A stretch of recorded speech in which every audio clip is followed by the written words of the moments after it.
फवाद चौधरी साहब, जमील फारूकी के साथ जिस तरह ये जुल्म किया जा रहा है, आंखों पट्टियां बांध कर, फिर ये कहते हैं जी हम तो कोई तशद्दुद ही नहीं करते। बस यही तो जुल्म है। और जो आज आप देखिए कि जिस तरह से अदालतों ने इस टॉर्चर को मैं समझता हूँ नजरअंदाज किया है, और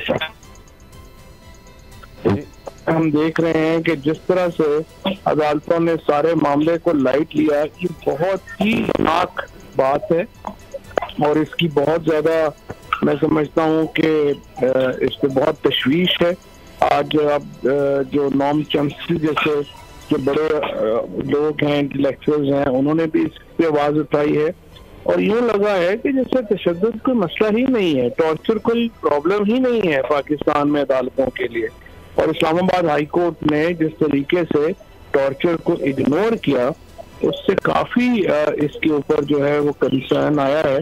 और मुझे लगता है कि इसके नतीजे में पाकिस्तान का जो अदालती निज़ाम है, का जो रूल ऑफ लॉ इंडेक्स है, आप देखेंगे कि इसमें ये मजीद गिर जाएगा और पहले ही बहुत बुरे हालात में है और अब हम मजीद इस चैलेंज का सामना जो है हमें करना होगा, जिस तरीके से अदालत ने इस मामले को लाइटली लिया। 18 से 20 गाड़ियां फवाद चौधरी साहब आई काउंटर टेररिज्म डिपार्टमेंट की, यानी अब मुल्क से कोई दहशतगर्दी का खात्मा हो गया है। जो स्क्वाड बनाई गई दहशतगर्दी खात्मे के लिए, उसका और कोई काम नहीं, साफियों को पकड़ना काम रह गया, बस यही रह गया। और तमाम जो लोग हैं उनको टेररिज्म में चार्ज किया जा रहा है। ये तो बड़ी अंदरनाक बात है, क्योंकि इन तमाम को जो आप कंसर्न लॉ है उसमें तो किसी को चार्ज ही नहीं किया जा रहा, सबको जो है वो टेररिज्म लॉ में चार्ज किया जा रहा है। और ये बड़ी एक मैं समझता हूँ मिसयूज है लॉ की।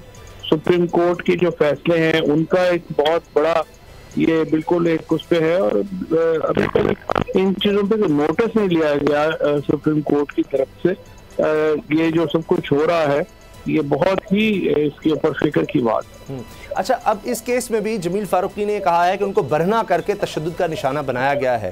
ये किस कदर हौलनाक बात है फवाद चौधरी साहब। यहाँ अब यानी मुक़द्दस गायें बढ़ती चली जा रही हैं। यानी पुलिस इन्वेस्टिगेशन पर सवाल उठाया कि जुल्म किया है जिस तरह शहबाज गिल पर, उस पर सवाल उठाने पर शहबाज गिल को उल्टा यानी इसको भी बरहना करके तशद्दुद कर दिया गया। ये तो बात बढ़ती जा रही है। आप उसके खिलाफ भी, पुलिस के खिलाफ भी बात नहीं कर सकते, तफ्तीश के खिलाफ भी बात नहीं कर सकते। ये तो समझ नहीं आ रही कि कहाँ हम रह रहे हैं। ये फाशिज्म है, ये क्या है, ये अमरियत है, ये क्या है, ये किधर जी रहे हैं हम? नहीं, अमरियत है, इसमें तो कोई शुबह ही नहीं है।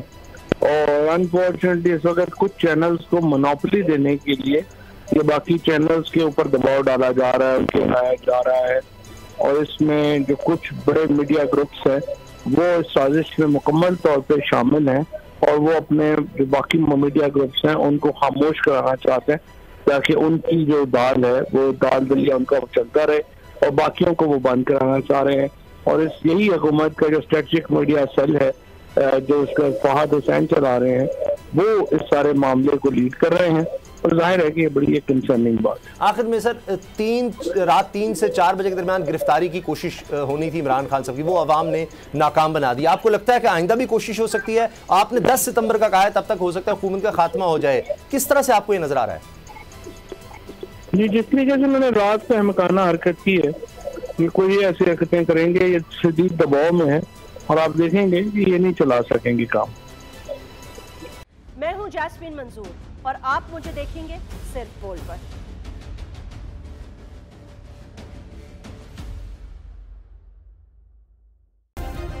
सब्सक्राइब करें और बेल दबाएं ताकि कोई खबर रह न जाए।